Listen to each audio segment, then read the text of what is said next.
ভালো লাগার মতো কথা যদি কেউ বলে সেই কথাটা অবশ্যই ভালো লাগবে এবং দল বল সবারই ভালো লাগবে। বিএনপির ভাইস চেয়ারম্যান শামসুজ্জামান একটা কথা বলেছেন, মাশাআল্লাহ, অনেক চমৎকার একটা কথা বলেছেন। তিনি বলেছেন কে কি পেল সেটা বড় কথা নয়, সবার আগে বাংলাদেশ।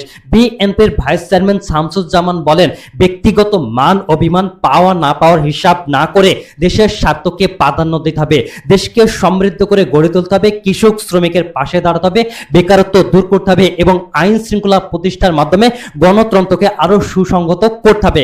মাশাআল্লাহ, কথাগুলো ছিল অনেক চমৎকার কথা, কিন্তু এইসব আর কেউ মানে না। সবাই নিজেকে নিয়ে ব্যস্ত, নিজের কি হবে সেটা নিয়েই ব্যস্ত। দেশ এবং মানুষের কল্যাণের কথা কেউ আর এই মাথায় রাখে না। দেশ এবং মানুষের কল্যাণের কথা যদি মানুষ মাথায় রাখতো তাহলে আজকে আমাদের দেশের এই দুর্দশা হতো না, আজকে আমাদের দেশ আরো অনেক উন্নত পর্যায়ে চলে যেত।